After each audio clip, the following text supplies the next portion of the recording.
नमस्कार। सदन द्वारा दिए गए विषय विश्व बाजार में आत्मनिर्भरता सफल या असफल के पक्ष में अर्थात विश्व बाजार में आत्मनिर्भरता सफल पर मैं अपने विचार प्रस्तुत करना चाहूंगी। तो सर्वप्रथम मैं आत्मनिर्भरता पर बात करना चाहूंगी कि आत्मनिर्भरता की संकल्पना क्या है। तो महोदय, मेरा मानना है कि आत्मनिर्भरता की संकल्पना का आशय एक ऐसी संकल्पना से है जिसके अंतर्गत सीमित मात्रा में आयात करते हुए अधिक निर्यात करने पर भरोसा रखना है। और वर्तमान समय एक ऐसी भीषण महामारी का जिसने विशाल से विशाल बड़े से बड़े देशों को विश्व बाजार में के सामने हाथ फैलाने पर मजबूर कर दिया है। किंतु आत्मनिर्भर भारत एक ऐसा देश है जिसके सामने ऐसी परिस्थिति नहीं आई है आत्म इस कोरोना भीषण महामारी के दौर में।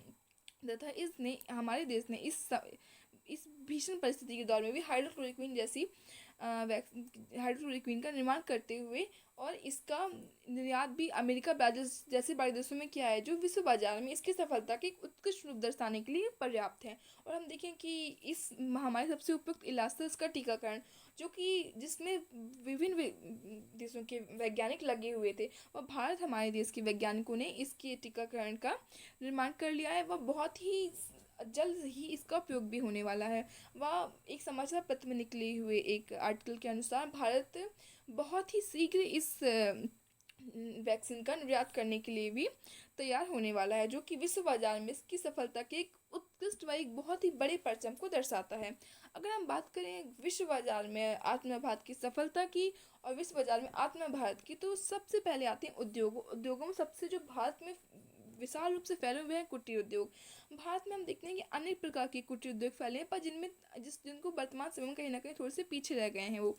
और जैसे उदाहरण के रूप में बताना चाहूँगी मैं कुटीर उद्योगों में, जैसे कि बांस की डलियाँ, बांस के पंखे, मिट्टी के बर्तन, मिट्टी के खिलौने, रेशमी वस्त्र, राजस्थानी कपड़े, राजस्थानी कढ़ाइयाँ और अनेक प्रकार की नक्काशियाँ इत्यादि अनेक कुटीर उद्योग हैं। और इन कुटीर उद्योग रूपी साधन को अगर अर्थव्यवस्था आर्थिक सहायता रूपी ईंधन को अगर हम ईंधन देंगे, तो मुझे लगता है निश्चित ही यह साधन विश्व बाजार में आत्मनिर्भर भारत की सफलता का एक बहुत उत्कृष्ट परचम लहराता हुआ सामने आएगा। और दूसरा अगर हम देखें तो हमारा देश की जो रीढ़ की हड्डी है, बहुत ही उत्कृष्ट रीढ़ है हमारे देश की, बहुत ही आवश्यक है, वह है कृषि। हमारे देश को कृषि प्रधान देश की संज्ञा दी गई है।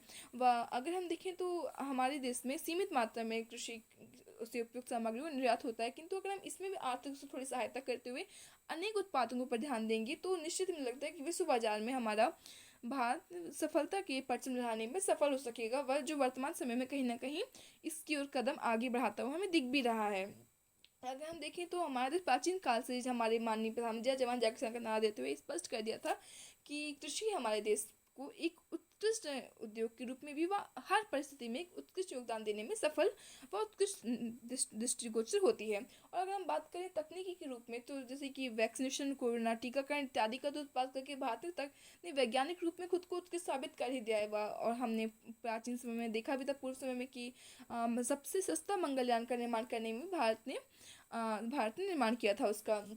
अगर हम और देखें तो जब अमेरिका जैसे देश ने भारत को सुपर कंप्यूटर देने का वादा किया था, किंतु अंत में उससे नकार कर लिया, उसको मना कर दिया, तो भारत के युवा वैज्ञानिकों ने, भारत के वैज्ञानिकों ने उससे सस्ती मात्रा, जितने हमें अमेरिका को देने थे सुपर कंप्यूटर मंगाने के, उससे कम मात्रा में उत्कृष्ट तकनीकों का विकास करते हुए कंप्यूटर का निर्माण किया, जो कि एक भारत की विश्व बाजार में आत्मनिर्भर भारत की सफलता का एक उत्कृष्ट रूप हमें यहाँ पर देखने को मिलता है इसके निर्माण के अनुसार।